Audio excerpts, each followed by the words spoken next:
United nation में जो कोई भी वो कहते हैं जी ये टेररिस्ट है, वो टेररिस्ट है, चाहे हाफिज सईद का नाम आए, मसूद अजहर का नाम आए, उसामा बिन लादेन का नाम आए, जो भी आप नाम ले लें, वो मेजॉरिटी पाकिस्तान से ही क्यों निकलते हैं। और परवेज मुशर्रफ तो कह भी चुके हैं कि हमने ही जिहादी तैयार किए थे, हमने ही उनको ट्रेनिंग दे के भेजा था, कभी अफगानिस्तान और कभी कश्मीर। और इसी तरीके से करते करते ये आपस में बहस हो गई जर्नैलों के बीच में और हाफिज सईद एंड पार्टी के बीच में। तो इन्होंने सोचा कि इनको ठिकाने लगा दिया जाए। Let's accept that and let's live together and let's accept जो हुआ वो हुआ और आगे हम एक और रास्ता ले रहे हैं। तो so simple। चीमा साहब, ऐसा मतलब बॉलीवुड की फिल्म में तो हो सकता है कि सब कुछ ठीक हो गया, सब हंसी खुशी रहने लगे। हम गवर्नमेंट को चांटे मारते मारते रियासत को चांटे मारने लग पड़ते हैं, पता नहीं चलता कि रियासत कहाँ खड़ी है, गवर्नमेंट कहाँ खड़ी है। पूरे शो में चीमा साहब आप सिर्फ कर्नल साहब से बात कर रहे थे, लास्ट में गवर्नमेंट को जूते मारने वाली बात पे आपने मुझे क्यों कहा?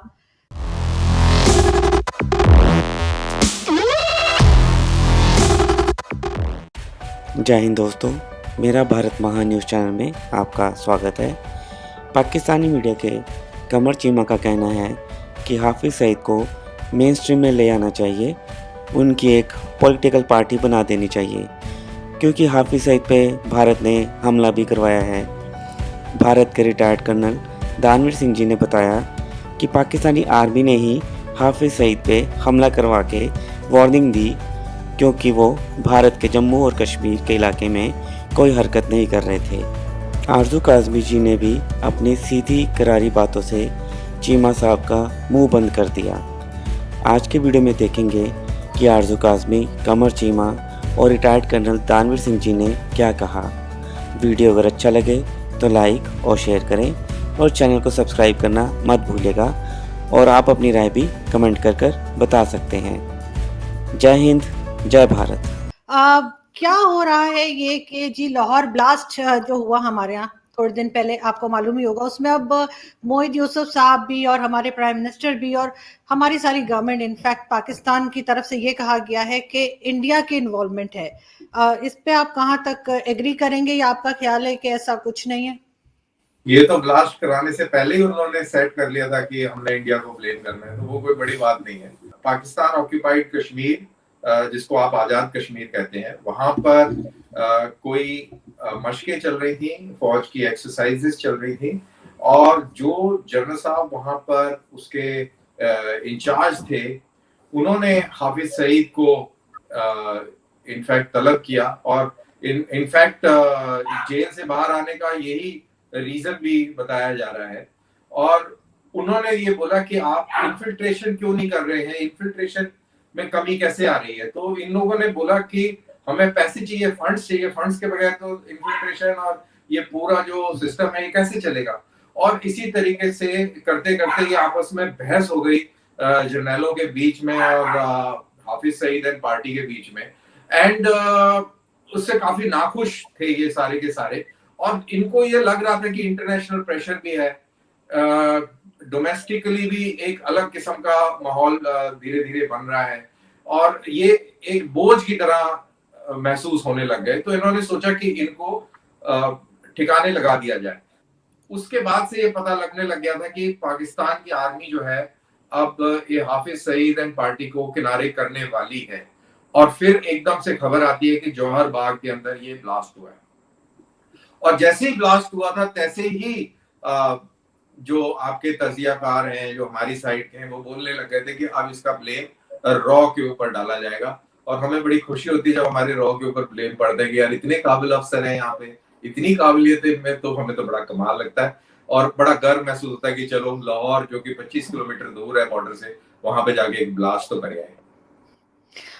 चीमा साहब, आपको क्या लगता है, जैसे कर्नल साहब ने बात की आर्टिकल की, लेकिन ये हमारे यहाँ कुछ ट्रेडिशन नहीं है कि अगर भारत में कुछ होता है तो फौरन ही, हम खुद भी आप जानते हैं डिबेट्स में जाते रहते हैं और 5-10 मिनट के अंदर ही कह दिया जाता है कि पाकिस्तान ने किया है, और इसी तरह से पाकिस्तान में भी जो है वो बहुत जल्दी ये बात कर दी जाती है अगर कुछ भी हो कि भारत की तरफ से है। इंटरफेरेंस है वो तो है ही है, हमें पता है, वो भी यहाँ पे करते हैं, फिर हम भी जहाँ पे हमें मौका मिलता है हम भी करते हैं। तो हाफिज सईद को भी मेन स्ट्रीम कर लें और थ्रू पार्लियामेंट करें, लेकिन जो तरीकाकार पाकिस्तान में अडॉप्ट किया जा रहा है, I just don't disagree with it, कि हम उनको सजाएं भी दे रहे हैं और हम ये वो उनको उस फ्रेमवर्क में भी नहीं लेके आ रहे। अगर FATF ने हमें कहा कि जो आप UN डेजिग्नेटेड टेररिस्ट हैं उनको सजाएं दें, तो वो हम दे रहे हैं।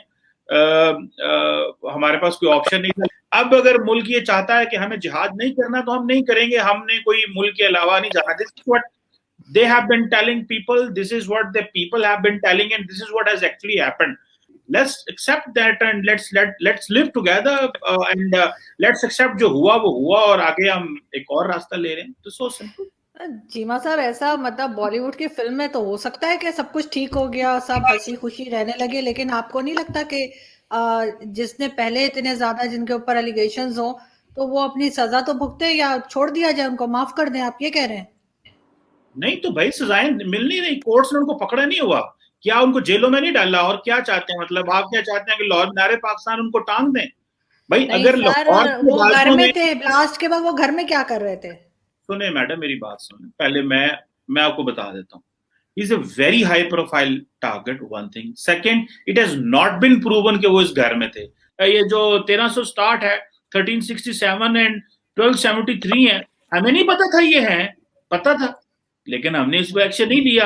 आज एक्शन लेना पड़ रहा है तो बिस्ती भी उड़ रही, एक्शन भी ले रहे हैं। यानी पाकिस्तान में, जिस दुनिया में, यहाँ कहना चाहिए कि यूनाइटेड नेशन में जो कोई भी वो कहते हैं जी ये टेररिस्ट है, वो टेररिस्ट है, चाहे हाफिज सईद का नाम आए, मसूद अजहर का नाम आए, उसामा बिन लादेन का नाम आए, जो भी आप नाम ले लें, वो मेजॉरिटी पाकिस्तान से ही क्यों निकलते हैं?